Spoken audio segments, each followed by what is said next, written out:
The morning light over Jerusalem had a way of spilling into the narrow streets before anyone was ready for it, catching on rooftops, bouncing off stone walls, and revealing every bit of dust still hanging in the air from the previous night's movement. On this morning, the stillness didn't feel peaceful. It felt tense, stretched thin by the fear that had settled over the city ever since Stephen's execution. People kept their voices low. Families closed their shutters even before the sun fully cleared the horizon. They didn't need to see who was coming. They already knew the sound of those footsteps. It meant Saul of Tarsus was out again. He moved through the streets with the confidence of someone who believed absolutely in what he was doing. The men following behind him kept pace, waiting for the signal that another door was about to be kicked in. When Saul stopped, they stopped. When he looked toward a house, they spread out and surrounded it so no one could slip away through the back. He carried written authorization from the high priest, a document that let him enter any home he suspected of harboring followers of Jesus. The moment he held it up, resistance collapsed. People already knew what happened when anyone tried to refuse him. Inside these homes, believers had learned to hide whatever might identify them. But no matter how quickly they moved, Saul always seemed to find what he was looking for. If he didn't find objects, he found people. He demanded names. He asked where meetings had been held. He interrogated fathers in front of their children, mothers in front of their neighbors, anyone who had ever whispered belief in the risen Jesus. When they didn't talk, he treated their silence as defiance. Some were dragged out into the street immediately.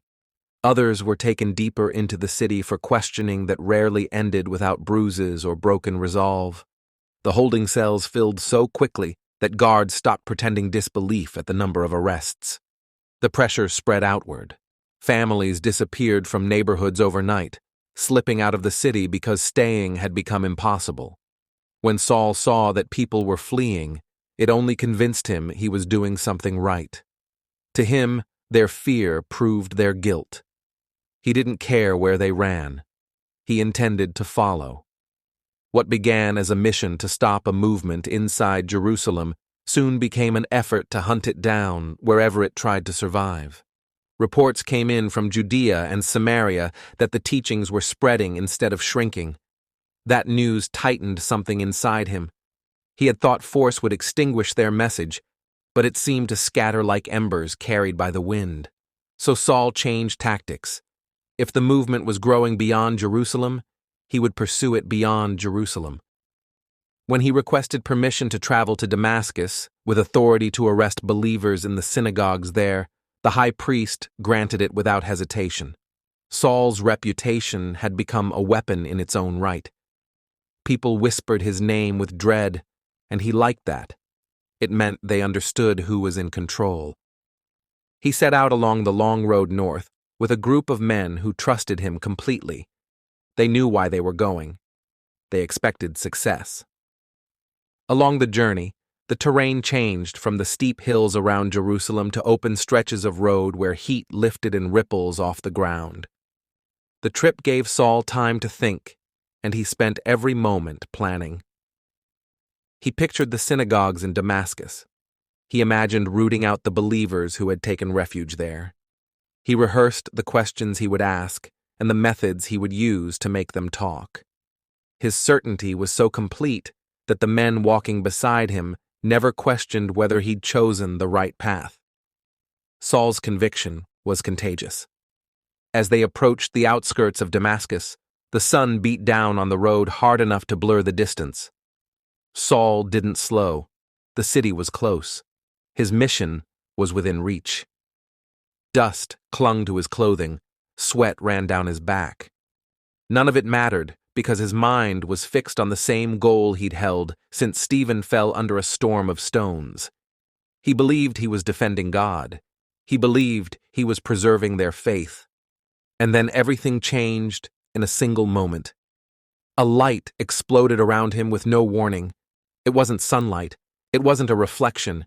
It hit him with a force so overwhelming that his legs gave out instantly. He dropped to the ground, hands out, unable to shield his eyes.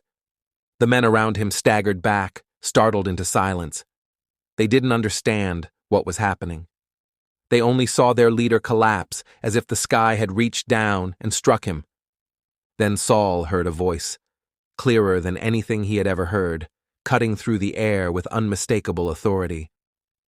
"Saul, Saul, why are you persecuting me?" Every thought in his mind scattered. He answered out of pure confusion and fear. "Who are you, Lord?" The response struck harder than the light. "I am Jesus, whom you are persecuting." Saul froze. He had spent months crushing the people who claimed Jesus was alive. He had dragged them from their homes. He had interrogated them, chained them, and celebrated when they suffered. And now the very voice he tried to silence was speaking directly to him. The weight of that realization crushed him in a way no human resistance ever had. Before he could say anything else, the light vanished as quickly as it had come. He tried to stand, but the world had gone dark.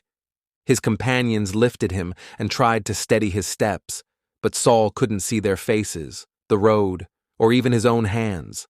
The man who had walked with absolute confidence now had to be guided like a child. Each step toward Damascus felt heavier than the one before it. He didn't argue. He didn't pretend he could manage on his own. The blindness wasn't just physical. It stripped him of the certainty he had wrapped himself in for so long. For 3 days, he stayed in a house on Straight Street without food or water. The blindness remained, but something deeper was happening beneath it. The names of the people he had arrested returned to him. The cries of families echoed in his memory. The voice on the road haunted him more than any accusation ever could. Everything he thought he understood was breaking apart, and all he could do was sit in the darkness he had carried for so long without recognizing it. In another part of the city, a believer named Ananias received instructions he didn't want to hear. He knew Saul's reputation. Everyone did. Approaching him felt like walking straight into the hands of the man responsible for countless arrests. But the command was clear, and Ananias obeyed. When he entered the house, he didn't find a monster waiting. He found a shaken blind man who couldn't lift his head. Ananias placed his hands on him and spoke with a calm that reached deeper than fear. Something like scales fell from Saul's eyes. When he blinked, light flooded back into his vision. His first breath after that moment came out unsteady and full of something he had never felt before: mercy, undeserved and undeniable. The man who had stormed into homes now stepped carefully into a future he never expected. He had set out to destroy a movement. Instead, he had become the most unexpected proof that none of his violence could stop it. Thank you for listening to Divine Crime. Subscribe for more true stories from the most dangerous book ever written.